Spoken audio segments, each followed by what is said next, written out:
Um, that's a difficult question to answer. I mean, the the actual answer is the Molly Maguires were a group of militant farmers from County Cork, Ireland, who used violence and terrorism to react against oppressive farming practices in Ireland.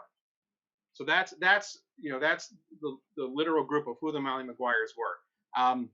And they also tended to dress up as women as they committed these acts of violence. There were similar acts of violence in the coal region in northeast Pennsylvania against oppressive mining conditions. You know, you've got mine owners that are trying to maximize their profit, so they want to undercut what they're paying to the miners. They're not providing benefits. People get hurt. They lose their jobs, things like that. So there was a reaction to these oppressive conditions. And there's documented murders, destruction of property. I mean, so there are crimes that were committed. It's not very clear if those crimes were committed by an organized group of people. So the word the Molly Maguires, the name the Molly Maguires, was given to broadly to people that committed these acts by mine owners trying to sway public opinion to their favor. So it's not necessarily there wasn't necessarily a group that called themselves the Molly Maguires. It was more politicians, mine owners that were labeling these people as the Molly Maguires. So like I said, but that doesn't mean that there weren't acts of violence, because there certainly were, but we just don't know whether or not they were actually committed by an organized group. There were trials. There were people that were tried for being members of the Molly Maguires, and people were hung for being members of the Molly Maguires. But none of them actually ever admitted to being, a member of this group. So it's still kind of vague as to whether it existed as an entity or whether it was sort of a fabrication. And we see the same sort of thing today. We see people labeling large groups of people in order to sway, public opinion, things like that. Yeah. So what was the purpose then of them coming and have to be so violent rage? Like, what were they trying to get at? Well, they were trying to change the oppressive conditions of mining. If you're like I said, if you're a mine owner, you're going to want to maximize the amount of money you make, and so you're going to give as little as you can to the miners. The miners themselves feel that they're the ones that are risking their lives. They're the ones. It's their labor that is mining coal and making these other people wealthy, and they feel they should have a bigger share of the profits. Plus, if somebody gets hurt, the mine owners will get rid of the miner themselves. I mean, things varied across the region, but there's stories of people.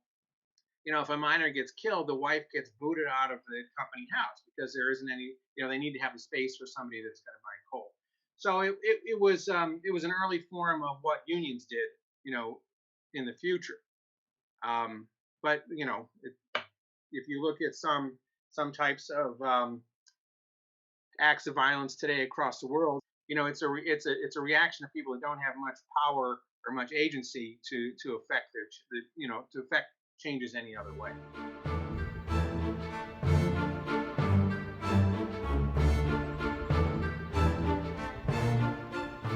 I do have a question about the company store. What kind of role did that play in what was going on with the violence that was happening? Well, the company store was another area of oppression for the miners. So you've got this village. Let's say Eckley at its height had 1,500 people living there, and they didn't have access to stores, to grocery stores in big cities. There were no drugstores, so you only had one option. You had to go to the company store. You're an independent contractor as a miner, so you have to provide all your tools and all of your other materials in order to mine coal. And the company mandated that you buy those materials from them. So you have to buy your dynamite, you have to buy your hammers, you have to buy your picks, you have to buy all your equipment from the company store. And while it wasn't the case at Eckley so much, other places would really take advantage of the workers, because there's no way, the worker doesn't have any voice in negotiating prices.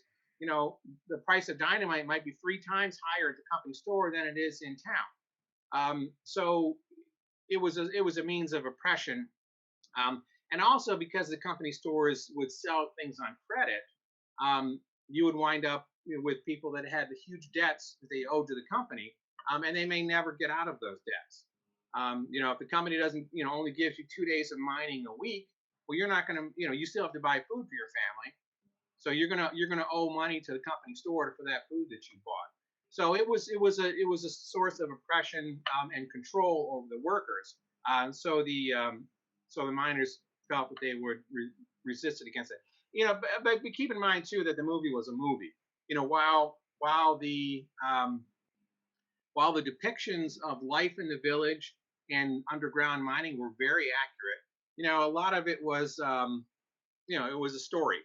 So the company store scene was more symbolic of of a certain type of oppression and the reaction to that oppression. And I don't believe that there were really any company store bombings or fire starting like that.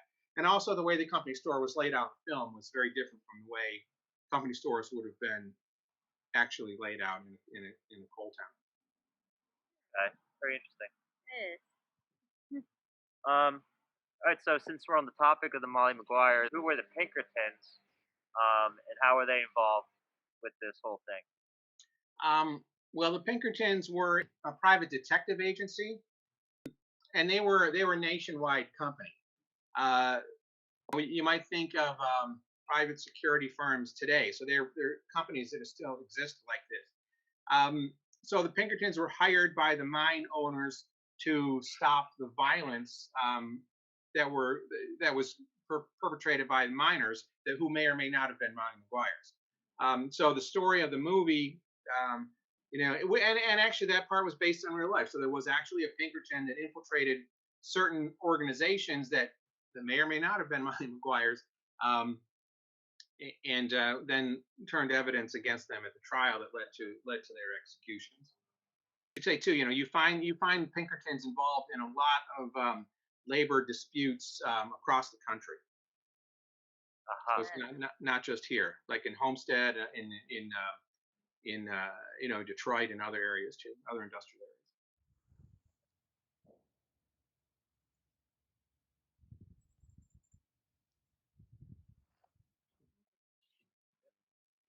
All good stuff. Very, very good stuff. I mean, this is more information than the movie. I'll tell you that right now. Yeah. Some of this I wish the movie did have in it. Well, but they didn't. like you said, the movie's just a movie, and they're not gonna delve into a lot of details that we can cover here. There's a book by Kevin Kenny. He's a history professor in New York called "Making Sense of the Molly Maguires," and that's a really good book. He kind of looks at a lot of the facets, of the trial. And the story of the Molly Maguires it's interesting how it sort of changed, or the public perception of the Molly Maguires has changed several times. In the 1870s, when these acts of violence were occurring and people came up with the label Molly Maguires, people were very were in favor of the companies and the governments. They weren't in favor of the mining conditions.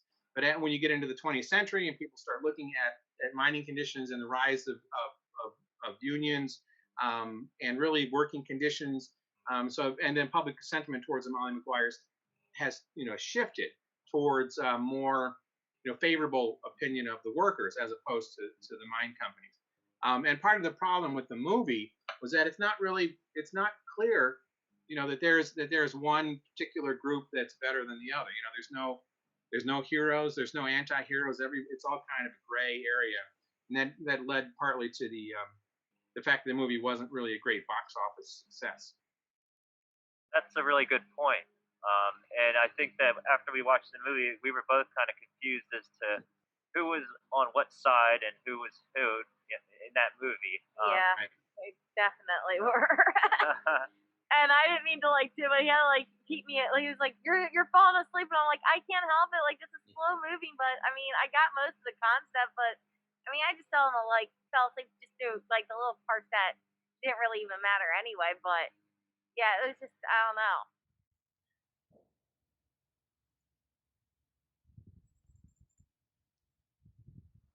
All right, so I think we covered most of that. We can move on to I think so too. modern day Eckley.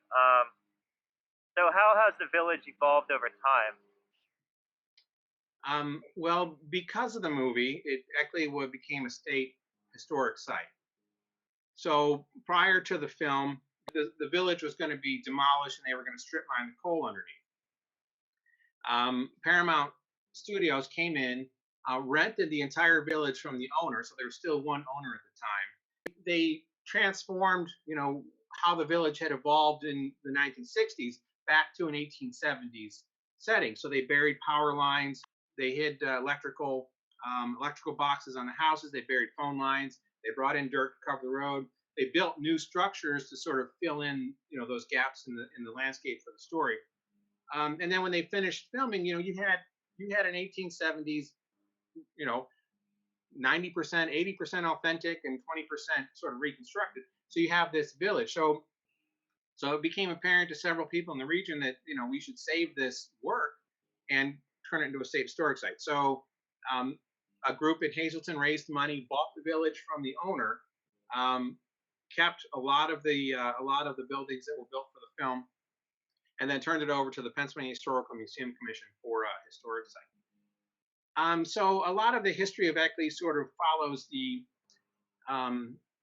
available funding for heritage at the state level because we're a state site. So in the 1970s and 1980s, there was a lot of money available for history and heritage.